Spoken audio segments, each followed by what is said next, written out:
Salut, dans ce vidéo, je fais l'assemblage du détecteur de métal carré.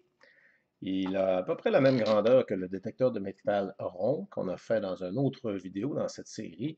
Et je pense bien qu'on va avoir à peu près exactement les mêmes composantes.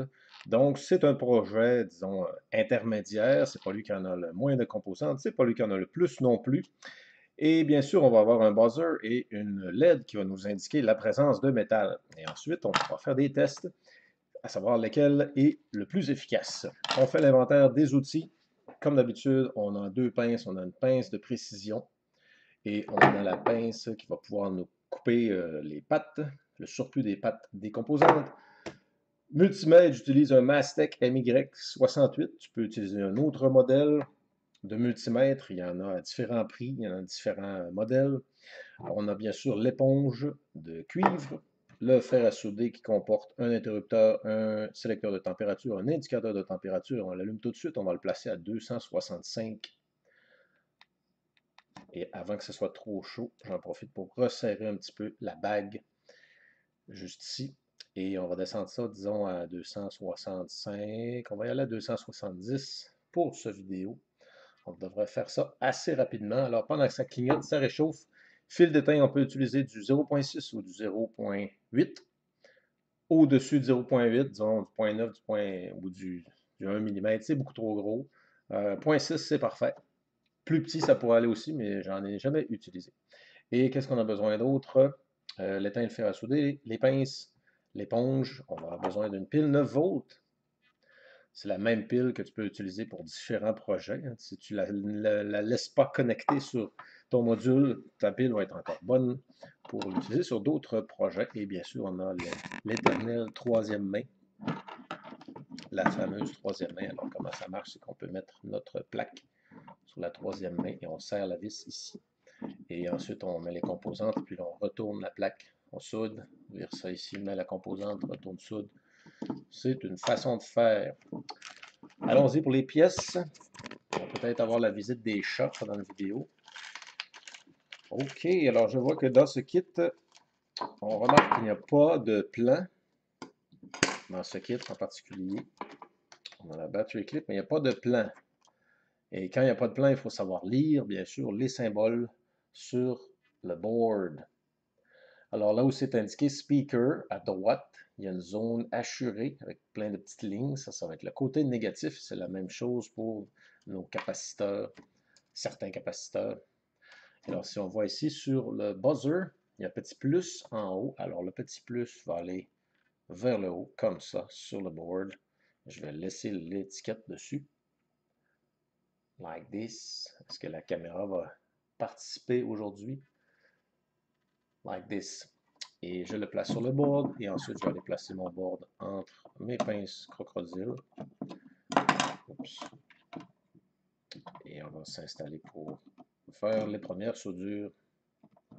Alors, on peut donner un peu de lousse là. Et on va approcher la super webcam pour les premières soudures. OK, très facile.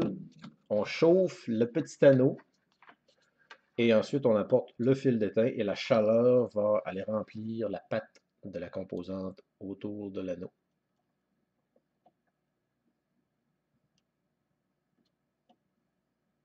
One, two. Si on chauffe la patte, ça amène trop de chaleur dans la composante. On peut endommager et même détruire définitivement la composante et on n'en a pas de rechange. Si on chauffe, si on met l'étain direct sur le fer, l'étain va rester sur le fer. Donc, on part toujours du principe que l'étain en fondant, quand le fil il fond, il va toujours à l'endroit où il y a le plus de chaleur. Et on veut que ce soit le nano sur le montage. Deuxième composante qu'on va installer, le buzzer, c'était facile. On va installer, disons, le trim pot. Donc, c'est une résistance qu'on peut faire varier. C'est un mini potentiomètre. Just like this. Et on ne peut pas se tromper quand on regarde sur le board. Et j'ai l'impression que les composantes sont un peu plus rapprochées que sur le détecteur de métal rond. On dirait que celui-là, oui, il était définitivement plus éloigné. Alors, si on étudie le board très attentivement, on a 3 pattes et voilà, j'ai découvert l'endroit où on le place. C'est idiot proof. Presque. En fait, c'est pas idiot proof. Parce que si tu n'as pas le sens de l'observation, tu ne pourras jamais le faire. Tu dois vraiment observer attentivement comment c'est fait. Tu ne peux pas mettre n'importe quelle composante n'importe où.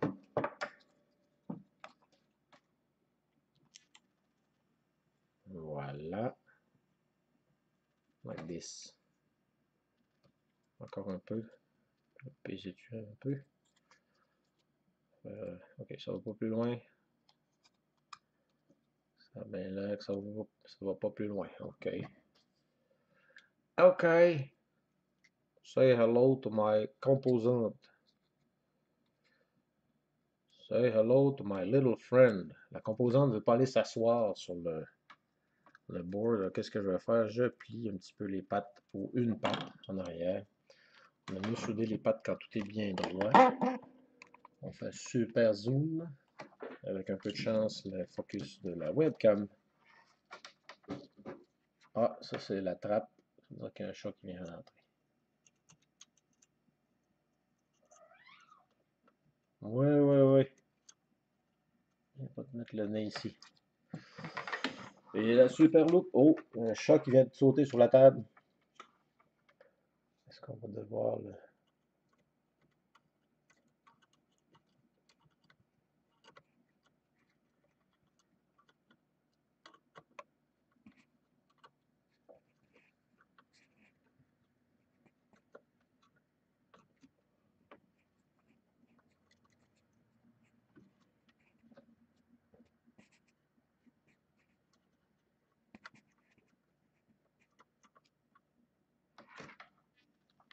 Ouais, pas si pire. Ok, on a posé notre trim pot. Comme ceci. Et maintenant, on va faire l'installation de capaciteur. Un capaciteur. Alors, on regarde sur ce capaciteur-là. Il y a un côté qui est blanc, il y a une bande blanche. C'est le côté négatif, la patte la plus courte. Et il va se placer juste ici. C'est un capaciteur de 100 ultrafaradés. Ça, c'est encore plus petit qu'un millième. OK. Like this. Simplement, on retourne la forme. Donc, on met une composante.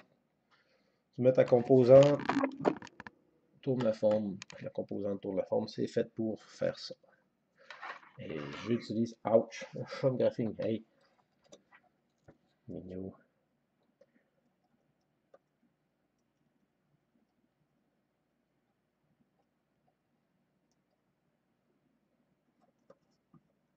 Yes, sir! Première coupe de cheveux de la soirée. C'est des projets qui vont assez rondement parce que c'est toutes des composantes connues. Il n'y a pas à tortiller. Bon, il y a des 4 transistors. Là, je regarde, lui, c'est marqué S9018. Alors, si on regarde sur le board 90, 9018, il y a des trous. Il y a 3 trous. Il y a un côté rond et un côté plate. Like this. Le transistor, je viens de poser là. C'est le S9018. Il y en a peut-être plus qu'un. On vérifie attentivement. Open your eyes. Open your eyes. Parce qu'il ne faut pas que tu mettes le mauvais transistor. Il y en a différents numéros de série, on va dire. Like that. Ok, la pluie qui a recommencé.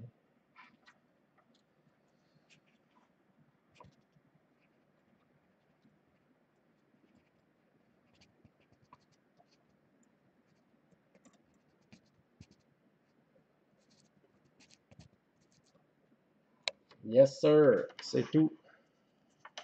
1, 2, 3.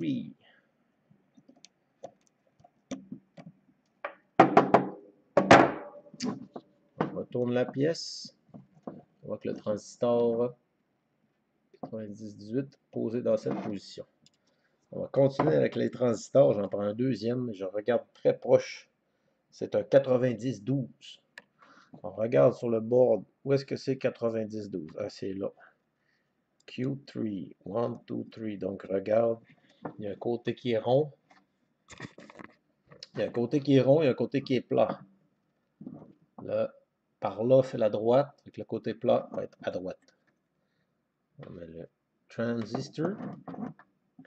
Donc, c'est le transistor qui est ici, là. C'est lui. Un transistor, c'est une valve. Sauf, c'est comme une valve, le robinet dans la cuisine. Sauf qu'au lieu d'être une main, c'est pas une main qui active le robinet, c'est un courant électrique. Donc, quand il y a du courant électrique qui arrive dans la pin du milieu, dans la base,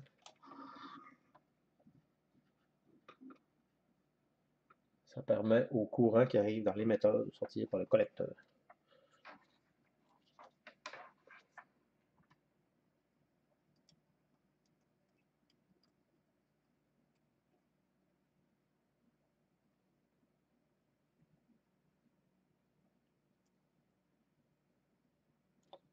Hein? Ça va-tu donc bien avec les bons outils? Et on continue avec la petite coupe de cheveux. Ah, j'avais même pas soudé le buzzer. C'est vrai que le buzzer manque d'étain. Il manquait une patte.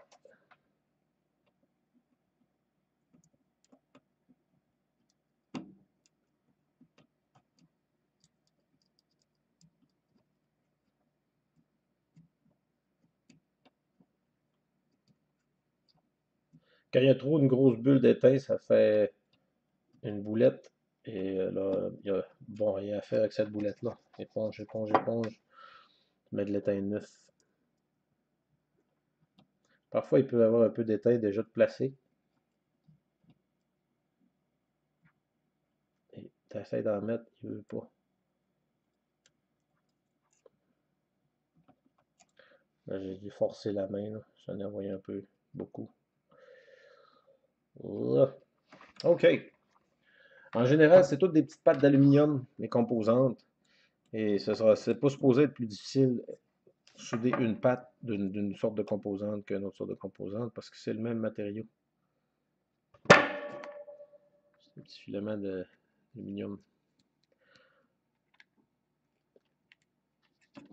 Like this. Composante suivante. Allons-y encore avec un transistor. On prend un transistor dans le kit. J'ai choisi le 9015. Et en regardant attentivement 9015, il y a un 95. C'est-tu bien ça? 90. 90.1.5. Et sur le board, il n'y a pas de sortie 90. Il y a un 90.05. C'est peut-être l'autre transistor. L'autre transistor, c'est un 90.12. Alors ça, c'est bizarre. Ils ont donné deux transistors 90.12. Et il n'y a pas de place à en mettre un deuxième.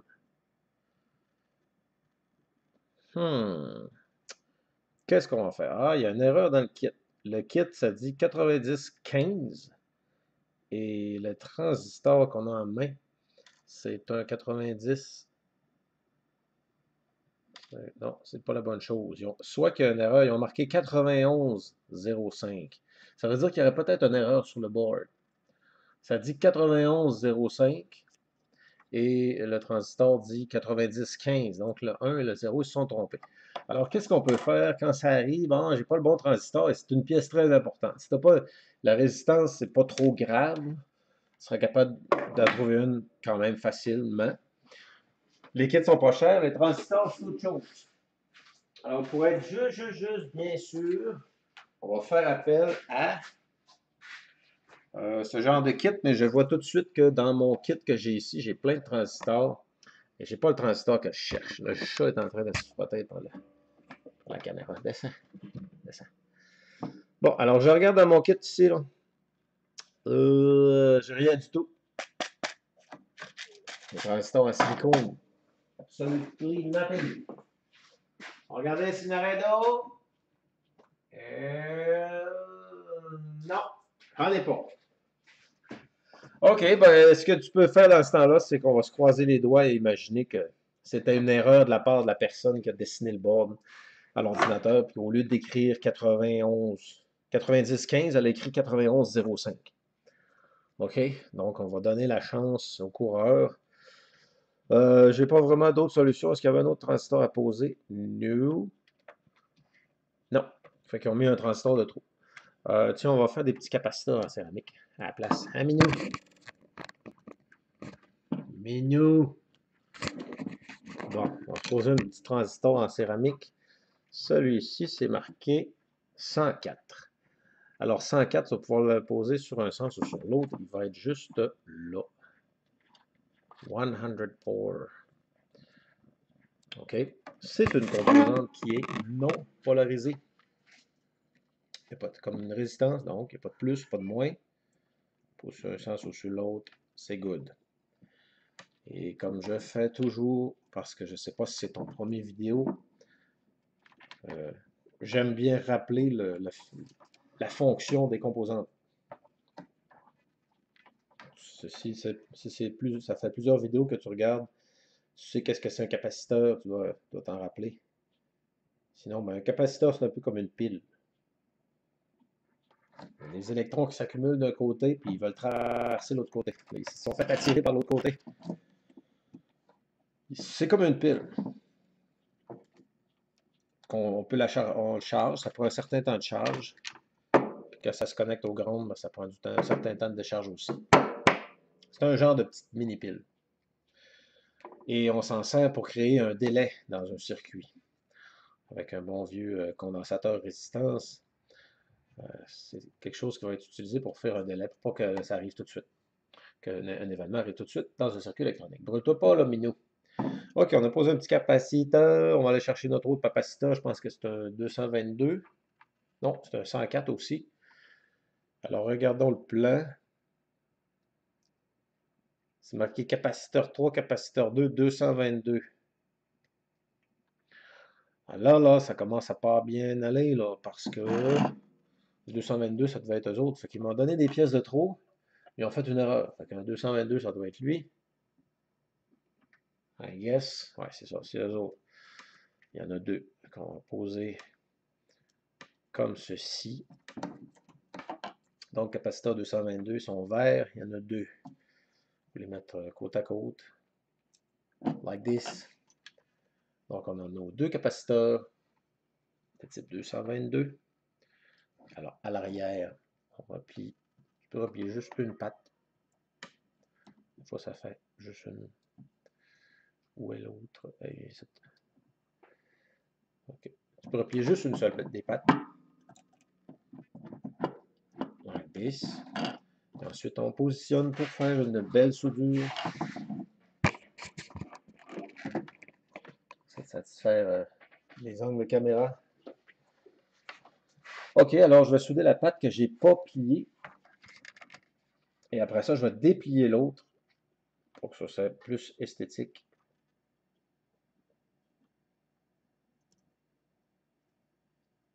C'est une façon de faire. Tu peux plier les deux, les souder, plier aussi, mais quand tu les coupes, ça fait plus croche.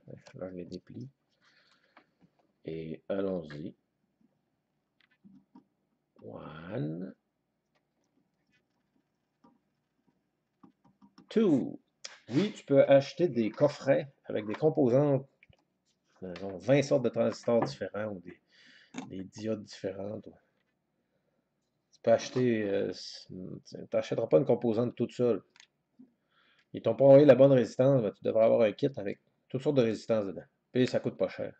Au lieu d'en faire venir juste une. Tu peux acheter des kits pour te dépanner s'il te manque des composantes. Voilà. Et on en est à il y a deux résistances.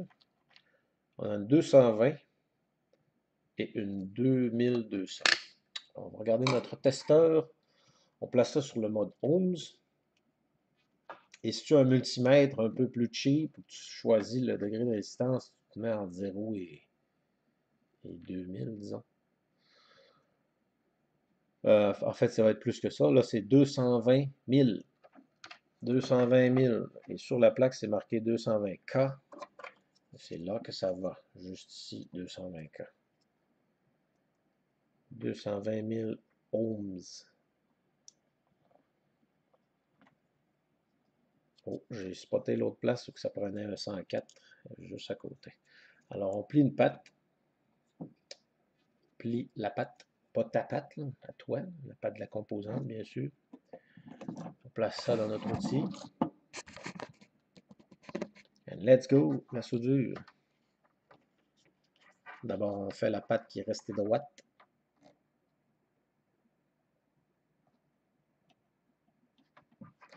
Et ensuite, on redresse l'autre.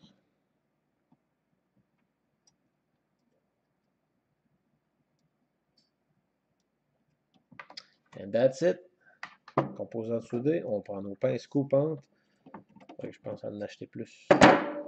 Le parascolaire, je pas des outils. Et voilà, notre composante est posée de façon satisfaite. C'est pas grave si c'est un petit peu croche. Tu vois comment c'est croche. C'est not grave. Pas grave du tout, ça va fonctionner quand même. Moins esthétique. Et si tu veux vraiment, mais vraiment aller chercher l'esthétique, ben, tu vas pousser. Je vais les pousser avec mon doigt ici en arrière. Et pendant ce temps-là, de l'autre côté, je reviens chauffer mes soudures. Là, des fois, tu essaies de souder les. Je vais chauffer les deux en même temps.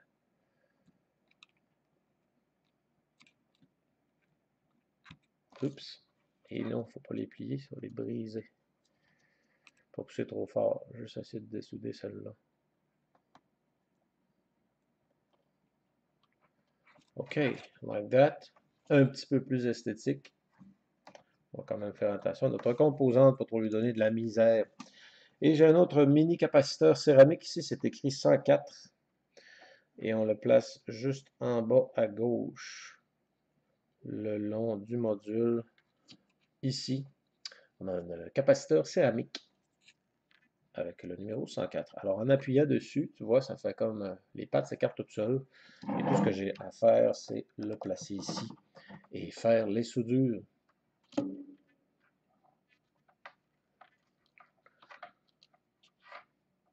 Bien sûr, l'important, c'est de ne pas faire des courts-circuits entre les petits ronds.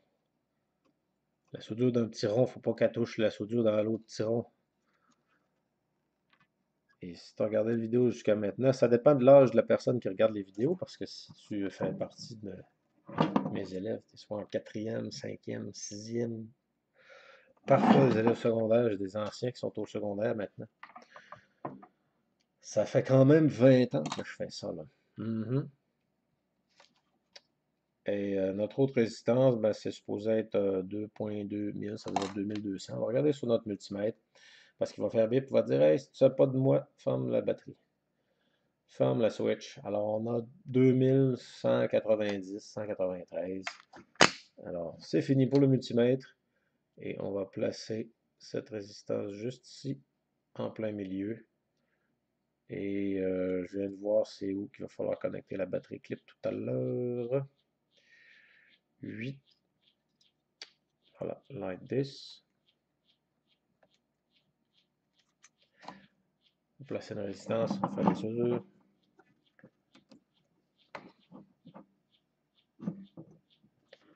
Une petite coupe de cheveux.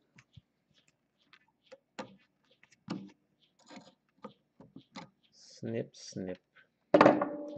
OK, éponge, éponge, éponge, éponge. Approcher la loupe.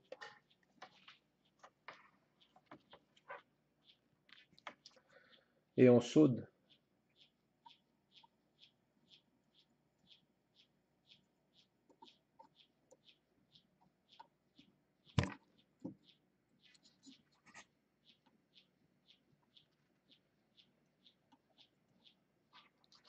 Et voilà. C'est tout. Pas de faux contact. C'est ça le problème quand tu plies. Si tu soudes la pâte quand elle est pliée et tu la coupes et tu la coupes trop longue, le petit bout qui reste, ça peut aller toucher ailleurs. Il faut trimmer ça comme il faut. Et si on regarde, ben, il nous reste deux transistors. Là, j'ai un transistor qui dit 90-15 et sur le board, ça dit 91-05. Alors, tant pis. On va jouer le tout pour le tout et on va envoyer. Et je pourrais laisser une note au vendeur sur Amazon. Non, c'était pas Amazon, c'était un autre. Qui commence par A. Tiens. Alors, j'ai le dernier transistor de poser. Il y a une erreur. C'est écrit 91-05 et le transistor dit 90-15. C'est just too bad. Et on va poser cette transistor. Ensuite, la dernière soudure, ça va être le. Il n'y a pas de LED à remarquer. J'avais dit au début qu'il y aurait peut-être probablement un LED. Il n'y a pas de LED, donc on voit déjà qu'il est un petit peu peut-être plus cheap que l'autre. L'autre a des terminaux de block terminals pour mettre son battery clip, qui est plus fancy. Celui-là, il faut souder direct dessus, alors je dirais qu'il est plus cheap. Et il est carré. Carré, c'est moins fancy que rond dans l'électronique. Hein. Faire des bords ronds, ça coûte plus cher parce qu'il y a des pertes.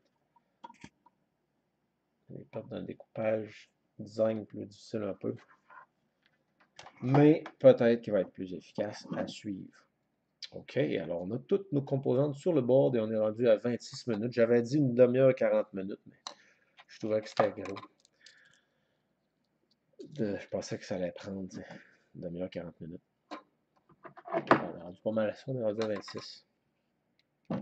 OK, alors notre battery clip, on va dénuder un petit peu parce qu'elle a déjà servi à d'autres choses. Et tu vas voir que le positive voltage in va être à gauche. Oui, on va utiliser batterie 9 volts. Et je pense que j'ai pas fini de faire des projets sur cette chaîne, mais je vais faire que des projets qui utilisent ce format de pile. Et pourquoi la 9 volts? Pourquoi pas deux piles AA? C'est parce que la 9 volts, on met un clip dessus, ça tient. Et puis la AA, ça prend un petit box pour les mettre. Et t'as pas autant de volts, là, t'as 3 volts. Tandis que là, t'en as 9.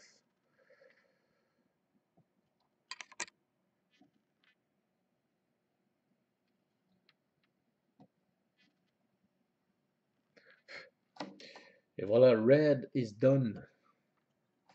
Pas convaincu de la soudure, par contre, le board, il y a une drôle de réaction. Et on va connecter le black, qui va être le ground. Ground, où est-ce qu'il est? Il est là. Hein? Sérieux? J'aurais mis de la soudure dedans? Ben non. Ben oui. Ben zut. Mis de la soudure dedans par accident. Bon. OK, qu'est-ce qu'on fait quand on a de la soudure dans un petit trou, puis il ne faudrait pas qu'il y en ait parce qu'il faut souder quelque chose là. Et c'est malheur de malheur. Alors, ce que tu fais, une des façons de faire, je vais essayer la première façon, c'est que mon fil ici, je vais le twister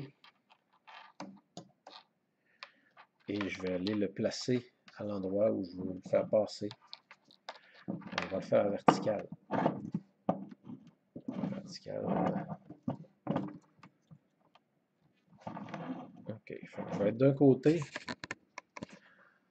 Je vais mettre mon fer à souder de ce côté-ci et de l'autre côté, je vais pousser dessus. Je ne sais pas si je peux pas vraiment te le placer pour la webcam. Là.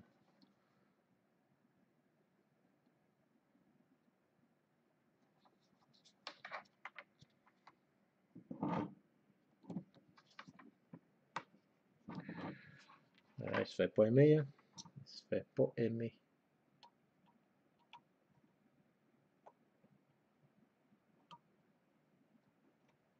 Ouh, réussi. Faut le tenir. 1, 2, 3. Bon, dernière soudure, c'est ground.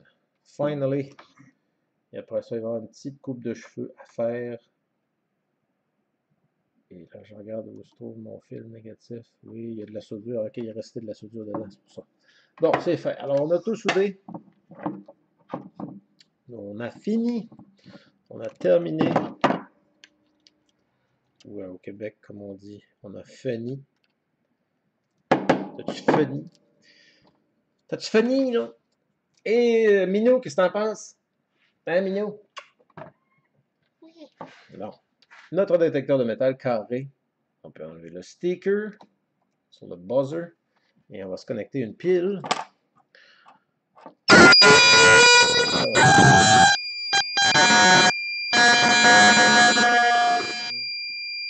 Ah, je sais. C'est le petit disque là, il faut l'ajuster.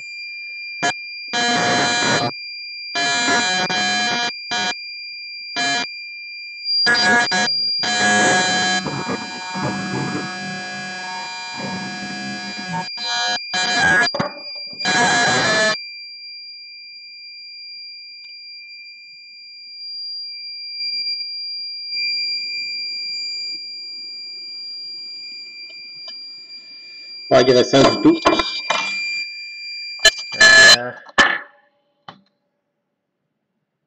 Ça prend un mini tournevis plat. Qu'est-ce qu'on va faire? On va aller en chercher un. Mini!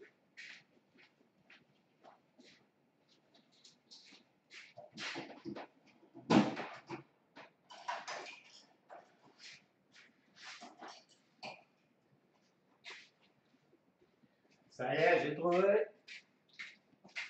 Tournevis. OK. Formidable.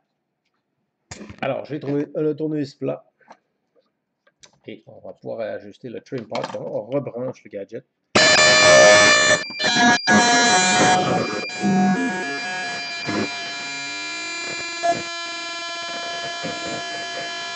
Ah. Tiens. OK. Si on voudrait ajouter une LED, à quel endroit il faudrait la mettre? Est-ce que ça serait possible? Parce que l'autre, lui, il a une LED. Ben, est-ce que j'ai une préférence? Je pense que j'aime mieux le rond. Pour le côté design, parce qu'il y a un petit bloc. Et une switch. Et une LED. Donc, il est un peu plus luxueux. Pour le reste, sensiblement la même chose. On a 2 capaciteurs de céramique versus 3 pour le rond. On a 3 transistors versus 3 transistors. On a deux gros capaciteurs là en céramique versus aucun sur lui. Ouais, peut-être le rond serait meilleur. Bon. Vas-y, est-ce que ça détecte le métal au moins? Oui, ça fonctionne.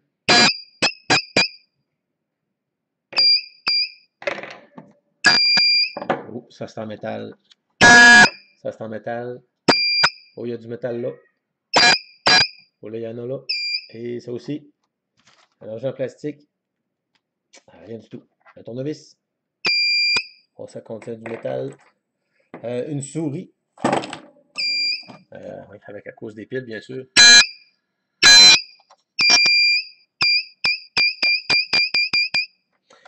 Et voilà, c'est aussi simple que ça. On a fait quoi? 28 minutes? 28 minutes d'assemblage.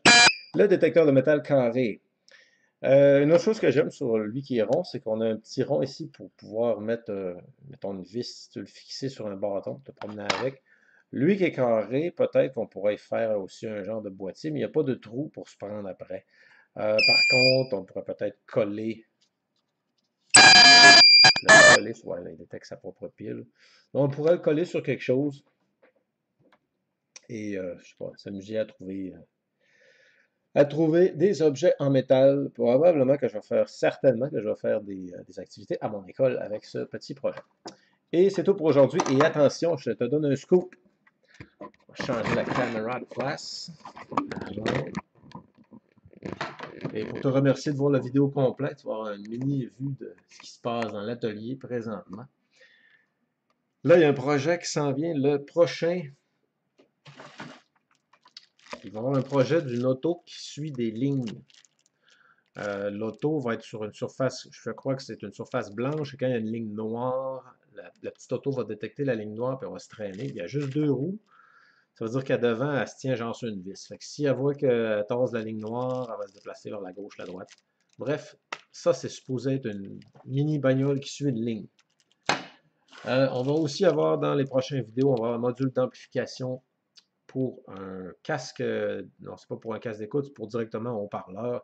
Donc, on peut brancher un téléphone sur le connecteur qui est ici et faire jouer le son d'un haut-parleur. C'est un amplificateur, module d'amplificateur. Et j'ai un autre projet aussi qui va être dans ce coin-là. ça va être probablement le prochain, c'est lui. Ça va être le pas le Van de Graaff Generator, ça va être le Tesla Coil.